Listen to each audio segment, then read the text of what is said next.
దేవునికి స్తోత్రం. మరి అత్యంత ప్రియులు దేవుని దాసులు సువార్తకులు ఆశీర్వాదం పాస్టర్ గారు మరి ఈ యొక్క ఆన్లైన్ ప్రేయర్లో పాలు పంచుకోవడం చాలా మరి ఆశీర్వాదము. ఎందుకంటే వారు మనతో పాటు వందల వేల గ్రామములో మరి సువార్త ప్రకటించిన సువార్తకులు. దేవునికి స్తోత్రం. మరి ఈ సమయంలో వారు దైవ వర్తమానం అందించవలసిందిగా ప్రేమతో ఆహ్వానిస్తూ ఈ సమయంలో వారికి అప్పగించుకుంటున్నాం. మరి ఒకసారి గట్టిగా చప్పట్లు కొడుతూ ప్రభు నామమును మహింపరుచుకుందాం. మంచిది. దేవుని పరిశుద్ధమైన నామమునకు, పవిత్రమైన నామమునకు, గొప్ప నామమునకు మరి స్తుతి, మహిమ, ఘనత, ప్రభావములు దేవునికి చెల్లునుగాక. హల్లెలూయా.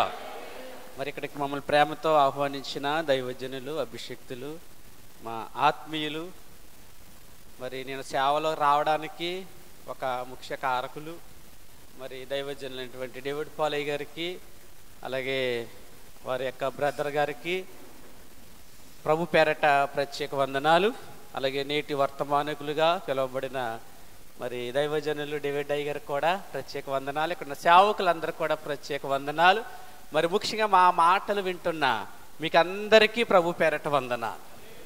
అలాగే యూట్యూబ్ ద్వారా ఈ మెసేజ్ వింటున్నటువంటి మరి దేవుని బిడ్డలైన వారందరికీ కూడా ప్రభు పేరట ప్రత్యేక వందనాలు తెలియజేస్తూ ఉన్నాం. మరి ఆల్ నైట్ ప్రేయర్లో 2024వ సంవత్సరము మరి మే మాసములో మనం అందరం ఉన్నాము. ఈ మే మాసములో మనమందరము వాక్యము తెలియజేస్తున్న రీతిని బట్టి ప్రార్థన మనం చేయవలసిన వారమై ఉన్నాం. అన్ని సందర్భాలలో చేసిన ప్రార్థనల కంటే ఈ మే నెలలో ఒక ప్రత్యేకమైన కార్యక్రమం జరగబోతూ ఉంది. అదేమిటి అంటే ఎన్నికల టైం. ఏంటమ్మా ఇది? ఎన్నికల టైం.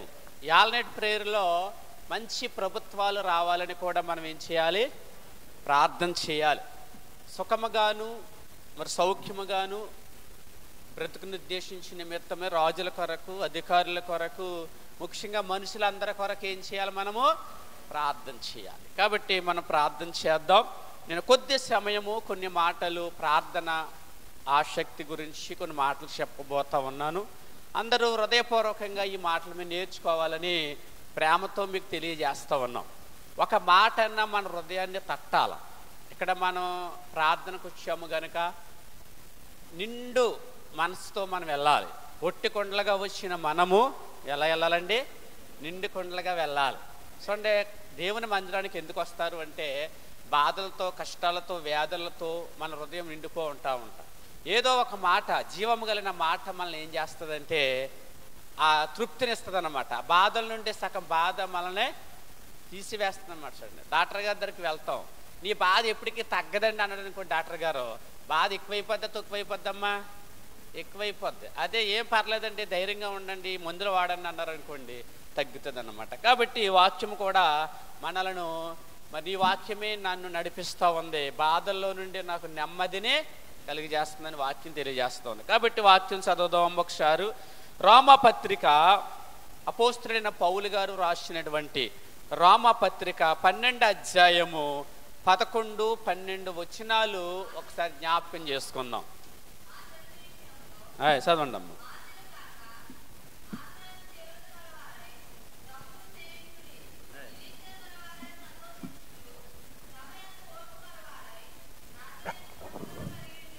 చాలమ్మ చాలా జాగ్రత్తగా విందాం. అపోస్తలుడైన పౌలు గారు సంఘానికి చక్కటి మాటలు రాస్తూ ఉన్నాడు. సమాజంలో 2 రకాల మనుషులు జీవిస్తూ ఉంటారు. సంఘంలో కూడా 2 రకాల మనుషులు జీవిస్తూ ఉంటారు. వారు ఎవరనగా, ఒకటి శరీరానుసారులు, రెండవది ఆత్మానుసారులు. అందరూ చెప్పండి మీ మాట.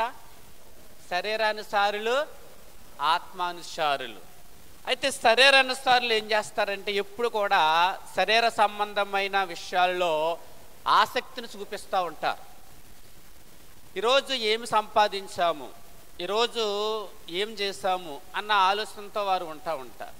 అయితే ఆత్మ సంబంధాలు ఏం చేస్తారంటే ఈరోజు దేవుడు మనల్ని కాచి కాపాడాడు కనుక మనం దేవునికి కృతజ్ఞతాస్తుతులు చెప్పామా లేదా? సమయము 24 గంటల్లో 2 గంటలన్నర సమయము ప్రభుకి ఇచ్చామా లేదా, ప్రభుతో ఏకాంత సమయంలో మనం గడిపామా లేదా అనేది ఆసక్తిని చూపిస్తూ ఉంటారు. కాబట్టి ఇక్కడ వాక్యం ఏం తెలియజేస్తుందంటే, ఆసక్తి విషయంలో మాధ్యులు కాక ఆత్మయందు తీవ్రత గలవారై ఉండాలంటాం. ఎలా ఉండాలమ్మా మనం? ఆత్మయందు తీవ్రత గలవారై ఉండాలి. వాక్యం వింటున్న మనము, ప్రార్థనకు వస్తున్న మనము, మందిరానికి వస్తున్న మనము ఆసక్తి అనేది మనకు ఉండాలి. చెప్పండి అమ్మ, ఏముండాలా? 7 రకాల ఆసక్తుల గురించి నేను మీకు చెప్తాను. ఇందులో ఒకటి ఏదైనా తప్పిపోయారు అనుకోండి, ఈరోజు మనం సరి చేసుకుందాం, ప్రార్థన ద్వారా సరి చేసుకుందాం, సరిదిద్దుకుందాం. ఒకసారి విందాం. ఆసక్తి అంటే ఏంటంటే ఆ ప్లస్ శక్తి. ఆసక్తి చెప్పండి అమ్మా. ఆ ప్లస్ శక్తి. మన శక్తి పొందుకోవాలంటే ఏం చూపించాలా? అందరూ చెప్పాలి. నాకు మా సంఘంలో ఒక పాఠంగా నేర్పించేస్తాను. మళ్ళీ వచ్చే వారం నేను మన పాఠం ఏం చెప్పానో చెప్పండి అమ్మ అంటాను. అది వాళ్ళకి గుర్తుంటుంది. అదే నాకు అలవాటు అయిపోయింది. ఎందుకంటే నేను మరి కాకినాడ గర్ల్స్ హై స్కూల్లో కొన్ని రోజులు టీచర్గా చేశాను. ఎందుకంటే నేను ఎంఏ బీఈడీ చేశాను కనుక ఎక్కువ టీచింగ్ ఉంటుంది, ప్రీచింగ్ ఉంటుంది. కాబట్టి మీరు జాగ్రత్తగా వినాలని ప్రేమతో మీకు తెలియజేస్తూ ఉన్నాం. అయితే ఆసక్తి మనల్ని భక్షించదు అన్నమాట. చెప్పండి అమ్మ, ఆసక్తి మనల్ని ఏం చేస్తుంది? అపోజిట్ పౌలు గారిని అన్నారు రోజు ఒకరు వచ్చి, అంటే మీరు సువార్త చేస్తున్నారు కదా, ఎందుకు చేస్తున్నారండి సువార్త, ఎవరు చేయమన్నారండి సువార్త అని అడిగారంట ఒక వ్యక్తి వచ్చి. ప్రభు ఆత్మ నన్ను ప్రేరేపిస్తూ ఉంది కనుక, ఆసక్తి నన్ను భక్షిస్తుంది కనుక నేను ఏం చేస్తున్నాను? సువార్తను చేస్తున్నానని చెప్పాడండి. అలాగే మనకు కూడా మన జీవితాల్లో, మన కుటుంబాలలో అద్భుతాలు జరగాలన్నా, ఆశ్చర్యకార్యాలు మనం చూడాలన్నా మనం ఏం చేయాలంటే ఆసక్తిని మనం చూపించాలి. ప్రతి విషయంలో కూడా ఆసక్తి చూపించాలి. ఎక్కడికన్నా వెళ్ళాలనుకోండి, ఆసక్తి లేదనుకోండి వెళ్ళగలమా? సమయానికి ఏమీ దొరకవు, మనకి వెళ్ళలేము, చేరుకోలేం. అదే ఆసక్తి చూపించామనుకో ఎంత కష్టమైనా ఎంత శ్రమ అయినా వెళ్ళిపోతాం అన్నమాట. అయ్యగారు అంటుంటారు, నన్ను ఊటీ వెళ్ళాం మేము అందరం, ఎక్కలేము అనుకున్నారు పైకి. అయ్యగారు నన్ను చేతులు ఎక్కించి పైకి ఎక్కించేశారు. ఊటీ ఎక్కడమ్మా? తమిళనాడు రాష్ట్రంలో ఉంటుంది ఊటీ. అది సామాన్యులు ఎవరు ఎక్కలేరు అంత పైకి.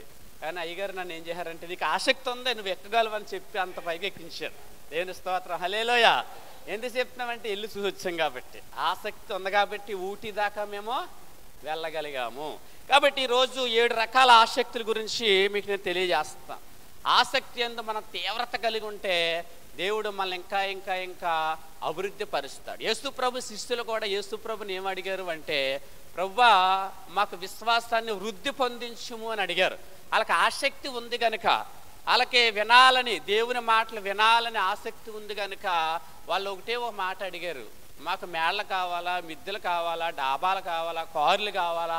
అవి ఏమీ అడగలేదు. కానీ ఏమని అడిగారమ్మల్లా? మా విశ్వాసాన్ని వృద్ధి పొందించుమని ఆసక్తిగా అడిగారు. అలా ఈరోజు మనం కూడా ప్రభు సన్నిధిలో ఆసక్తితో మన వాక్యం విందాం. మొదటి ఆసక్తి ఏంటంటే సంఖ్యాకాండము 25వ అధ్యాయము 13వ వచనంలో దేవుని పట్ల మనకు ఆసక్తి కలిగి ఉండాలా. చదవండి అమ్మ ఒకరు ఎవరైనా.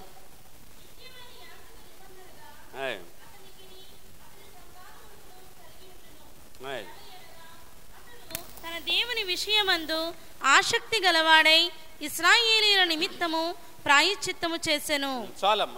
ఇక్కడ ఇశ్రాయేలీయులకి మరి సంఖ్యాకాండంలో మోషే గారు చెప్తున్న మాట ఏంటంటే, దేవుని పట్ల మనకి ఏముండాలంటమ్మా? ఆసక్తి ఉండాలా. దేవుని పట్ల మనకు తీవ్రమైన ఆసక్తి ఉండాలా. మొదటి స్థానం ఎవరికి ఇవ్వాలంటే మన జీవితంలో ప్రభువుకి ఇచ్చేవారిగా మనం ఉండాలి. చెప్పండి, ఎవరికి ఇవ్వాలమ్మా? పొద్దున్న లేవగానే మనం ఎవరి సన్నిధికి వెళ్ళాలి? ఎవరి దగ్గరికి వెళ్ళాలి? మనం మన గదిలోనికి వెళ్ళాలి. రహస్యం ముందు చూసి తండ్రికి ఏం చేయాలా? ప్రార్థన చేయాలా. అప్పుడు అది ఆసక్తి అవుతుంది అన్నమాట. చేద్దాంలే చూద్దాంలే అనుకున్నాం అనుకోండి, ఆసక్తి కాస్త తగ్గిపోయే అవకాశాలు ఉంటాయి. అలవాటు మనం చేసుకోవాలా. దావీదు దినమునకు ఎన్నిసార్లు ప్రార్థన చేసేవాడంటమ్మా? 7 మారులు దేవుని స్తుతించేవాడు. దానియేలు కూడా దినమునకు 3 సార్లు ప్రార్థన చేసినట్లుగా బైబిల్ మనం చూస్తాం. ఆయనకి ఆసక్తి ఉందా లేదా? ఈరోజు మనకు కూడా మరి ఆసక్తి చూపిస్తే దేవుడు మన పట్ల కార్యాలు చేస్తాడు. రెండవది ఏంటంటమ్మా? కీర్తన గ్రంథము 69వ అధ్యాయము 9వ వచనములో మందిరం పట్ల ఆసక్తి కలిగి ఉండాలి మనం. కీర్తన గ్రంథము అమ్మా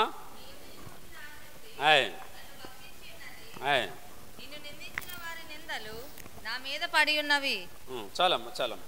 ఇక్కడ దావీదు గారు చెప్తా ఉన్నారు, దేవుని మందిరం పట్ల ఆసక్తి చూపిస్తున్నాడు. దేని పట్లమ్మా? దేవుని మందిరం పట్ల ఆసక్తిని చూపిస్తూ ఉన్నాడు. మనము కూడా దేవుని మందిరం పట్ల ఆసక్తి చూపించాలి.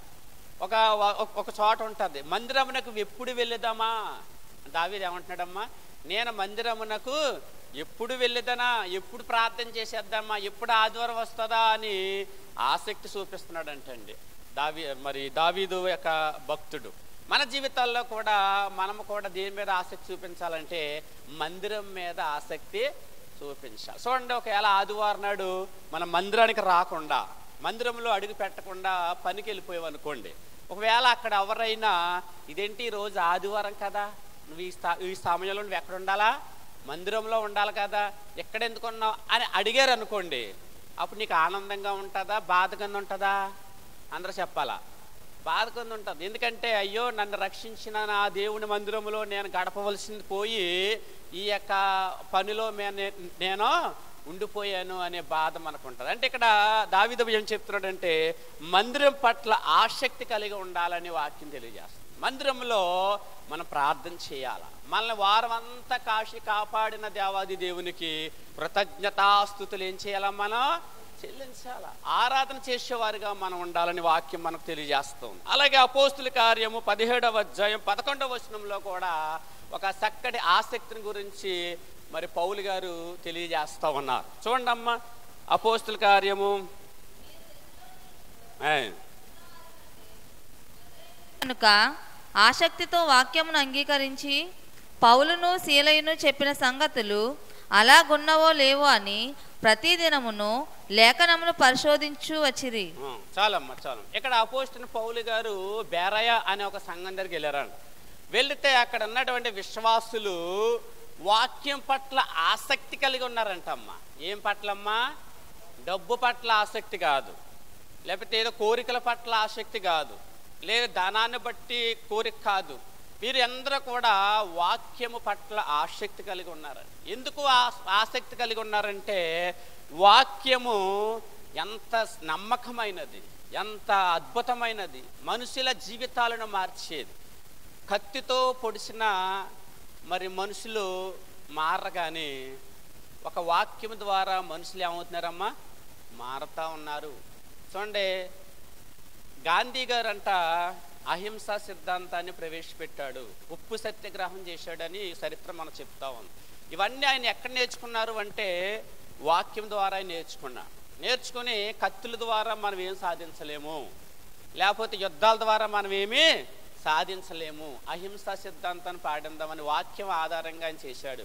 ఈ యొక్క భారతదేశానికి స్వతంత్రము సంపాదించినట్లుగా చరిత్ర మనకు తెలియజేస్తా ఉంది. అయితే మనము ఒక వ్యక్తిని మార్చాలన్నా వారి కోసం మనం ప్రార్థన చేసి వాక్యాన్ని వినిపిస్తే వాక్యమే కార్యాలు చేస్తుంది. అలాగే బెరాయ సంఘంలో కూడా ఉన్నటువంటి విశ్వాసులు ఏం చేశారంటే అపోస్తలుడైన పౌలు గారు చెప్పిన వాక్యం అలాగుందా లేదా అని ఏం చేస్తుండేవారమ్మా? చూసుకుంటూ ఉండేవారంట. మనము కూడా వాక్యాన్ని నమ్మాలా, వాక్యాన్ని పరిశోధించాలా, వాక్యాన్ని చాలా జాగ్రత్తగా వినాలి. విన్న తర్వాత ఆ వాక్యాన్ని మన హృదయంలోనికి అన్వయించుకోవాలి. అంటే ఏంటో ఉదాహరణ చెప్తున్నాను చూడండి. అంత ప్రయాసపడి మీరు వాక్యానికి వచ్చారు, ఏం చెప్పారమ్మా అంటే ఏమోనండి, ఏం చెప్పారో నాకు తెలియదని మాత్రం బాగా చెప్పారండి అంటారు.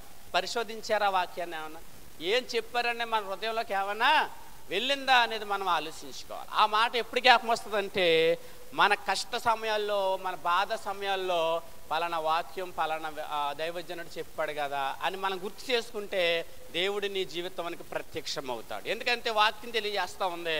మరి యోహాను 15వ అధ్యాయం 7వ వచనంలో నా యందు మీరును మీ యందు నా మాటలను నిలిచి ఉన్న ఎడల మీకు ఏది ఇష్టమో అడుగుడి అన్నాడు ప్రభు.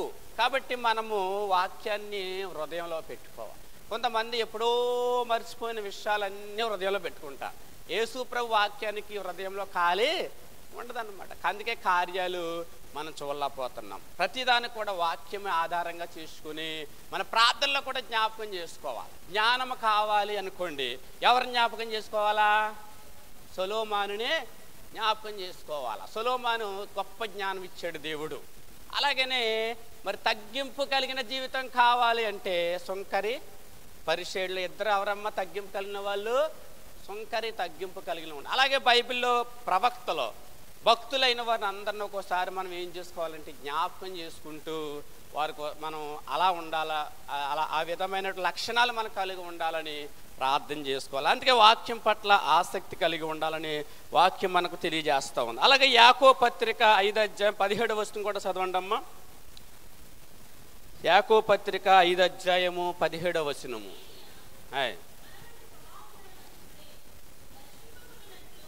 అతడు ఆసక్తితో ప్రార్థన చేయగా 3.5 సంవత్సరముల వరకు భూమి మీద వర్షింపలేదు. అతడు మరలా ప్రార్థన చేయగా ఆకాశము వర్షమిచ్చెను, భూమి తన ఫలము ఇచ్చెను. చాలమ్మ. దేవునికి ప్రార్థించట విషయంలో ఆసక్తి చూపించాలి మనం. చెప్పండి అమ్మ, ఏ విషయంలోనూ? ప్రార్థన చేయట విషయంలో ఆసక్తి చూపించాలి. ఏలియా కూడా మనలాంటి స్వభావము కలిగిన మనుష్యుడే అని ఉంది బైబిల్లో. ఆయన ఆకాశం నుండి దిగిన వ్యక్తిని కాదు. చెప్పండి అమ్మ, ఎవరమ్మా? ఆయన కూడా మనలాంటి మనుష్యుడే. కానీ ఆయనకి ఏ ఆసక్తి ఉందో చెప్పాలి మీరు అందరూ కూడా. ఏ ఆసక్తి ఉందమ్మా? ప్రార్థన చేయుట ఎందు ఆసక్తి ఉంది. అందుకనే ఏలియాని ఏమంటారు అంటే అగ్ని ప్రవక్త అని పిలుస్తారు. చెప్పండి అమ్మా, అగ్ని దిగిరా అన్నాడు. అగ్ని దిగొచ్చిందమ్మా. వర్షము దిగిరా అన్నాడు, దిగొచ్చిందా లేదమ్మా?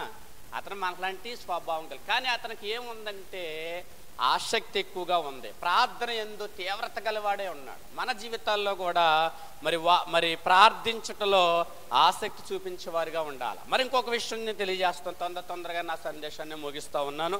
ఇది మరి 2 కొరింథీ పత్రిక 9:1 మరి ఒక మాట ఉంది అక్కడ, చదవండి అమ్మ ఒకసారి. 2 కొరింథీ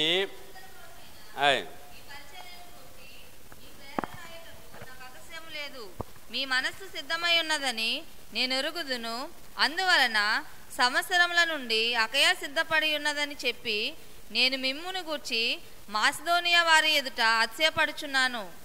మీ ఆసక్తిని చూచి అనేకులు ప్రేరేపింపబడిరి. చాలమ్మ. ఇక్కడ అపోస్తలుడైన పౌలు గారు ఒక ఆసక్తిని గురించి చెప్తా ఉన్నాడు. ఏంటంటే దేవునికి ఇచ్చుట విషయంలో మనం ఆసక్తి కలిగి ఉండాలి. చెప్పండి అమ్మ, ఏ విషయంలోనూ?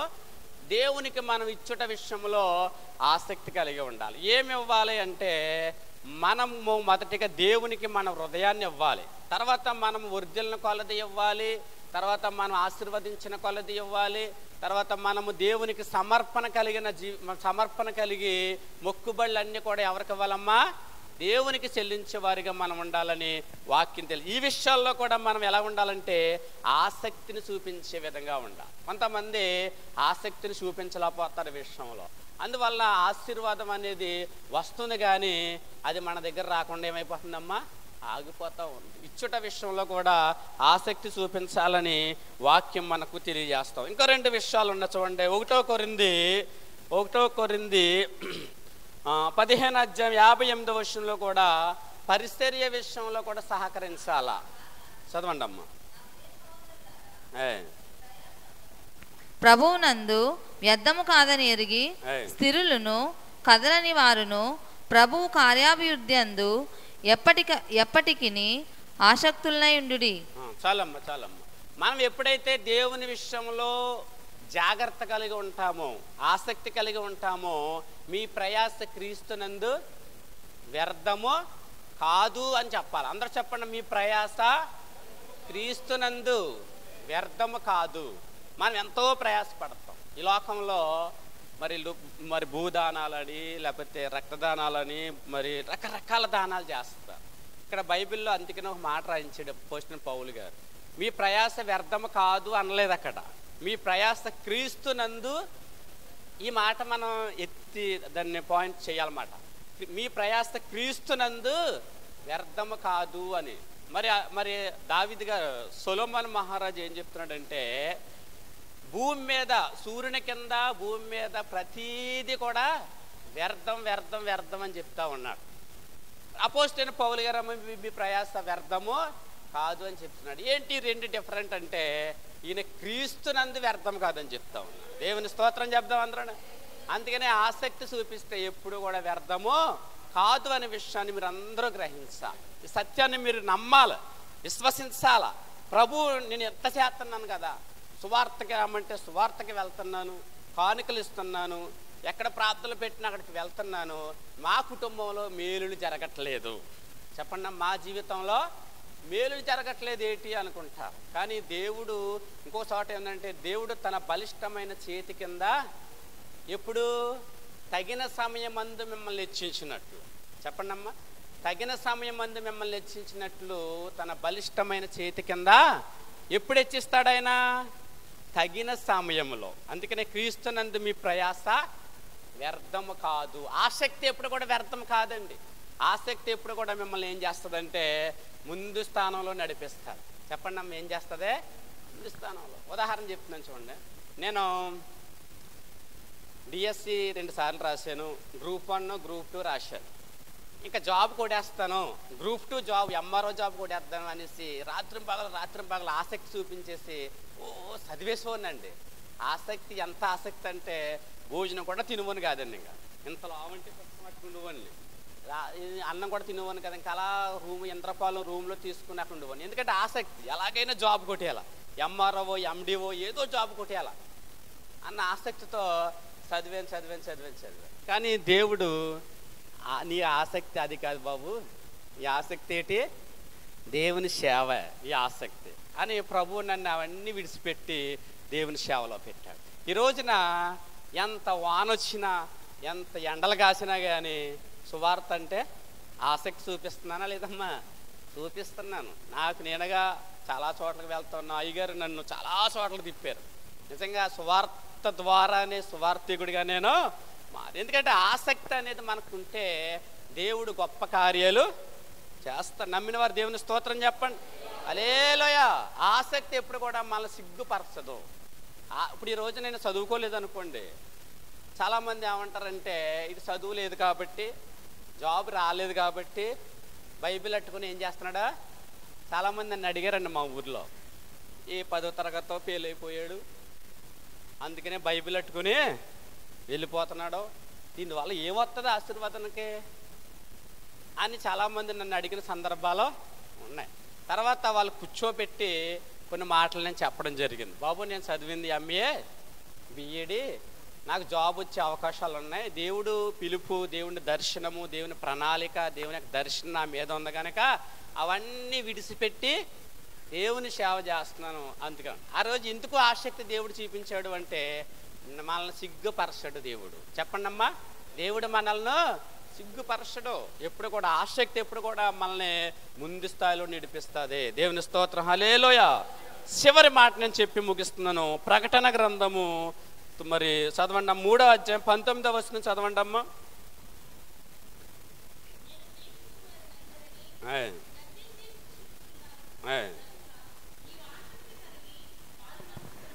చాలమ్మా. చూసానండి, ప్రభు ఏం చెప్తున్నాడంటే ఆయన ప్రేమించు వారందరినీ కూడా సరిచేయాలని, సరిదిద్దాలని గద్దించి సరిచేస్తున్నాడంట. ఆసక్తి కలిగిన వాళ్ళందరినీ ఏం చేస్తున్నాడు అమ్మాయిన? గద్దించి సరిచేస్తున్నాడు. ఆసక్తి కలిగి ఉండాలి మనం, అప్పుడే దేవుడు మన జీవితాల్లో కార్యాలు చేస్తాడని ఈ విషయాలు మీకు నేను తెలియజేస్తున్నాను. మరొకసారి మీకు అందరికీ మాటలు తెలియజేస్తున్నాను. ఆసక్తి విషయంలో మాధ్యులుగాక ఆత్మయందు తీవ్రత గలవారై ఉండి, ప్రార్థనలో పట్టుదల కలిగి ఉండి. చెప్పండి అమ్మా, ఏంలోనూ ప్రార్థనలో పట్టుదల కలిగి ఉండాలి. ఎప్పుడైతే ఆత్మానుసారులుగా మనం జీవిస్తామో దేవుడు 7 విషయాల్లో మనల్ని ఆసక్తి చూపించేటట్లుగా చేస్తాడు. ఏమిటి ఆ 7 విషయాలు అంటే దేవుని పట్ల ఆసక్తి కలిగేటట్లుగా చేస్తాడు. అందరూ చెప్పండి అమ్మా, ఏ పట్ల? దేవుని పట్ల. అందరూ ఈ మాటలు చెప్పాలా. ఇంటికి వెళ్ళిన తర్వాత ఏం నేర్చుకున్నారంటే మీ నోరారా మనసారా ఈ మాటలు పలికితే, ఓహో ఈ మాటలు నేను ఈరోజు నేర్చుకున్నాను, హృదయంలో ఈ మాటలు ముద్రించబడి ఉన్నవి అనే మనసు మీకు వస్తుంది అన్నమాట. మొదటి మాట ఏంటమ్మా? దేవుని పట్ల ఆసక్తి కలిగి ఉండాలా. రెండవది దేవుని మందిరం పట్ల ఆసక్తి కలిగి ఉండాలా. మూడవది దేవుని వాక్యం పట్ల ఆసక్తి కలిగి ఉండాలి. నాలుగవది దేవుని ప్రార్థించుటలో ఆసక్తి కలిగి ఉండాలని. 5వ దేవునికి ఇచ్చే విషయంలో ఆసక్తి ఉండాలి. దేవుని పరిచర్య పట్ల ఆసక్తి ఉండాలా.